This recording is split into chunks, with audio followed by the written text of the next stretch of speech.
pembelajaran pagi hari ini? Masih. Oke. Langsung saja ya Pak. Hari ini kita akan membahas tentang engine management system ya. Dari semua ada yang tahu nggak sih apa tuh engine management system itu sendiri? Mas Indra gimana Mas? Mungkin tahu? Kurang tahu Pak. Oh kurang tahu. Mas Rusman gimana? Sama Pak, belum tahu. Iya. Ya Pak, Oh gimana Mas Iskiono? Monggo. kalau dari kakak Pak engine J. terus manajemen itu adalah sebuah pengolahan. J. Sistem adalah sebuah sistem. Ya. Bagaimana kita mengolah engine dengan agar sistem menjadi lebih baik. Ya, cukup bagus Mas Rizkiono. Jawabannya sudah sangat bagus ya. Beri aplaus buat Mas Rizkiono. Ya, akan saya jelaskan ya apa itu engine management system itu sendiri. Nah, yang pertama ini tentang tujuan belajar kita. Tujuan belajar kita kali ini adalah setelah mempelajari engine management system, peserta didik diharapkan dapat mengetahui, memelihara, dan memperbaiki komponen engine management system itu sendiri. Nah, kenapa sih kita perlu mempelajari engine management system itu sendiri? Masih baru ngobrol Mas Iqbal? Kenapa? Untuk menambah pengetahuan. Baik, bagus. Mas Daris monggo. Oke. Mengapa belum mempelajari EMS ya? Karena kalau kita tidak tahu EMS, nanti waktu kita berinteraksi dengan mesin akan berantakan gitu loh Mas. Cukup. Ya. Ya. Cukup Bapak. Ya. Jawaban dari semua sudah sangat bagus ya. Nah, ini jawaban dari saya. Saat ini teknologi itu sudah mulai meninggalkan teknologi karburator dan beralih ke sistem teknologi injeksi. Bahkan sekarang kalau sudah beralih ke hybrid atau listrik sendiri. Nah, maka dari itu kalian sebagai mahasiswa SMK khususnya jurusan otomotif harus memiliki kemampuan lebih untuk memahami dan bisa memelihara serta memperbaiki. Nah, kemampuan ini atau kemampuan yang untuk mempelajari EMS tersebut dapat kita gunakan untuk minimal bertahan hidup. Untuk contohnya kita membuka bengkel ataupun yang lainnya. Nah, pengertian EVI sendiri ya hampir sama seperti yang disebutkan Mas Rizkiono tadi. EVI sendiri ada electronic fuel injection, adalah suatu sistem penyemprotan bahan bakar yang dalam kerjanya dikontrol oleh ECU seperti yang dijelaskan Mas Rizkiono. ECU tersebut sebagai otak atau prosesor yang mengontrol semua sensor yang ada di dalam engine itu sendiri. Nah, ini merupakan jenis-jenis sensor yang terdapat pada engine EVI. Nah, engine EVI itu terbagi menjadi tiga ya, dari sensor, motor atau prosesor dan aktuator sendiri. Nah, sensor yang akan kita bahas ada 1, 2, 3, 4, 5, 6, 7, dan 8. Antara lain sensor udara, sensor putaran, sensor posisi poros engkol, sensor gas buang, sensor detonasi, sensor temperatur, dan sensor posisi katup gas.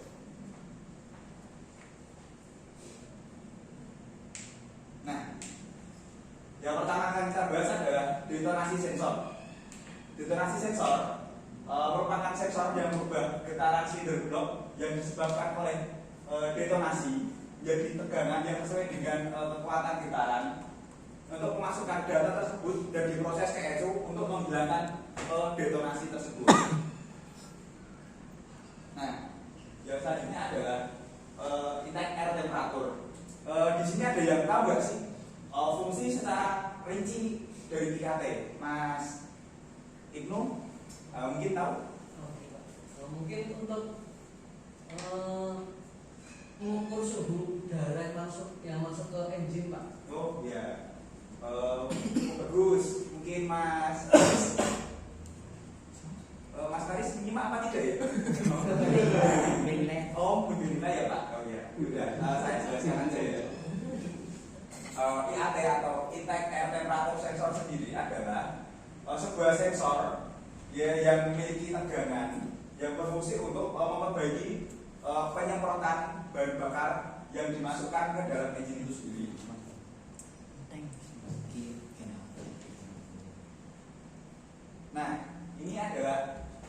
temperatur sistem. Ada yang punya motor injeksi nggak di sini? Iya, Pak. Oh, masih motornya PT baru ya? Ya, mungkin tahu Mas Iqbal, apa sih fungsi ini coolant temperature sensor?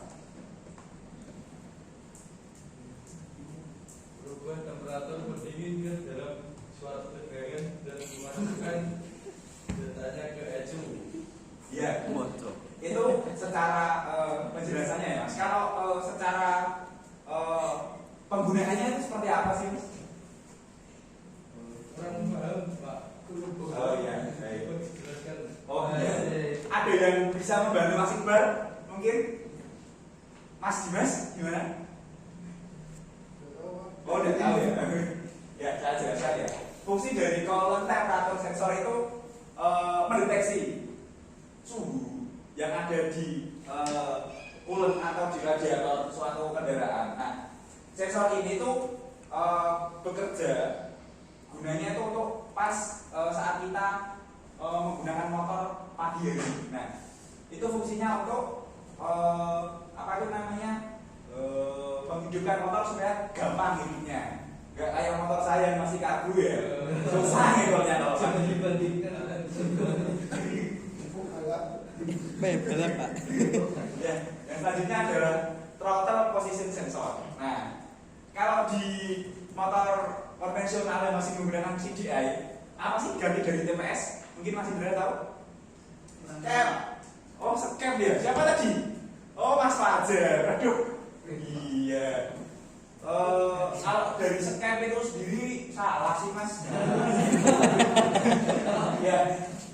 Pengganti dari TPS pada motor yang masih menggunakan teknologi konvensional CDI itu dinamakan dengan karburator. Nah, fungsi dari karburator dan TPS hampir sama, tetapi TPS memiliki bukaan yang lebih signifikan dan lebih real. Jadi seberapa banyak bahan bakar yang masuk udara dan bahan bakar campurannya itu semakin baik gitu. Pak, ceritanya Pak. Oh, jadi monggo. Itu bedanya antara TPS itu kan sensornya ya Pak. Iya. Nah, TPS itu sensornya. Kalau di karburator itu kan sebesar itu kan bentuk. Kalau diinjeksi itu berarti cuma TPS toh. Ya, nanti ada namanya throttle body, Mas. Nah, throttle body ini diatur oleh TPS itu sendiri, begitu. Nah, yang selanjutnya adalah sensor CKP dan CMP. Nah, fungsinya adalah mengetahui apa Mas Usman? CMP dan CKP. Dari saya CMP mengatur pembukaan, tahu saya kan camshaft position. Jadi pembukaan camshaft. Kalau CKP crankshaft position. Letaknya di mana aja? Kalau camshaft itu di atas camshaft kan. Kok crank kan tuh crank. Oh iya, betul. Ya, jawaban dari Mas Usman sudah sangat betul ya. Mas Usman sebelumnya sudah pernah belajar tentang ini ya Mas Usman? Sudah Pak. Wah, di sini. Oh iya, 2 menit aja ya? Nah, selanjutnya adalah sistem pengaliran bahan bakar pada motor EV atau yang menggunakan engine management system. Pertama, bahan bakar pada tangki bensin akan dipompa oleh pompa bahan bakar menuju ke filter dan dipipa tekanan tinggi. Nah, selanjutnya akan ke rel bahan bakar, ke regulator, dan apabila ada yang masih akan balik ke tangki bensin lagi. Ini yang saya pakai di kendaraan diesel. Oke, langsung penutup.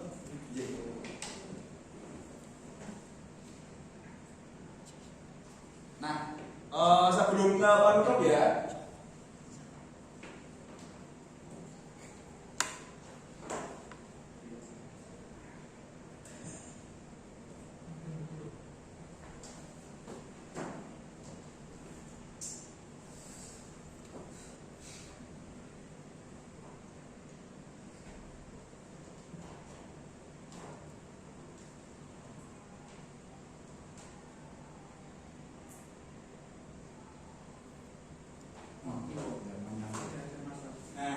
ya, sebelum ke penutup, saya memiliki kuis ya. Nanti atau sekarang bisa diakses di kuisis dengan kelas ini ya Mas. Monggo jam saya sekarang, nanti akan muncul nilai tertinggi. Ya, saya tunggu ya. Berapa menit, Pak? Sesegera mungkin. Ini nggak sampai 2 menit, cuma ada 5 soal. Saya tunggu sekarang. Yang nggak bawa HP siapa? Saya Pak. Wah, itu apa Mas? Menunggu guru memulai. Nah, ya udah ada berapa orang yang join? Ayo. Aduh. Nah, saya tunggu Mas. Lah aku nggak ngerti.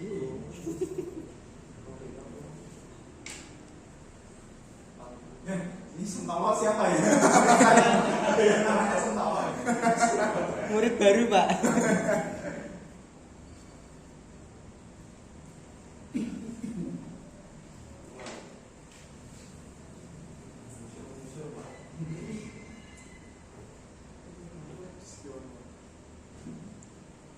Pak Yan. Kode 12. Terus maaf. Kenapa? Mana bener kakek kok dikira aku terus sih wes.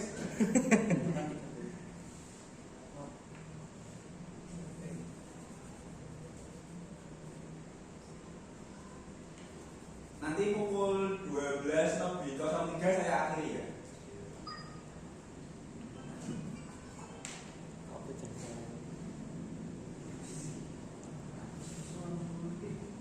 Sementara Sentawa masih memimpin. Pintar sekali Mas Sentawa. Sentolo. Sentala no. Iya.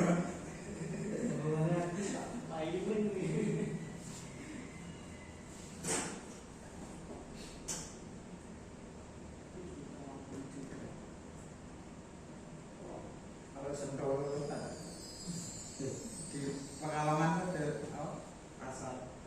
Iya Pak ini sentolo. Sentolo. Asar adik itu apa? Asal sentolo. Asar adik itu ya? Iya. Sentolo. Sentolo. Sentolo. Sentono. Nah,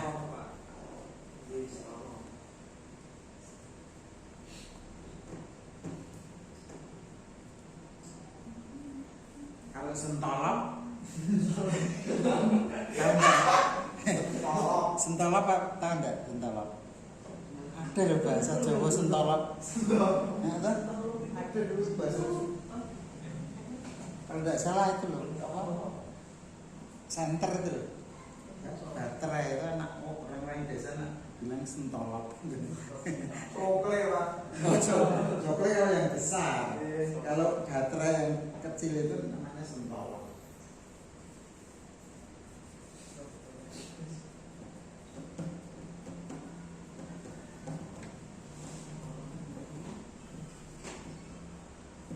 Salah setengah kok di sini orang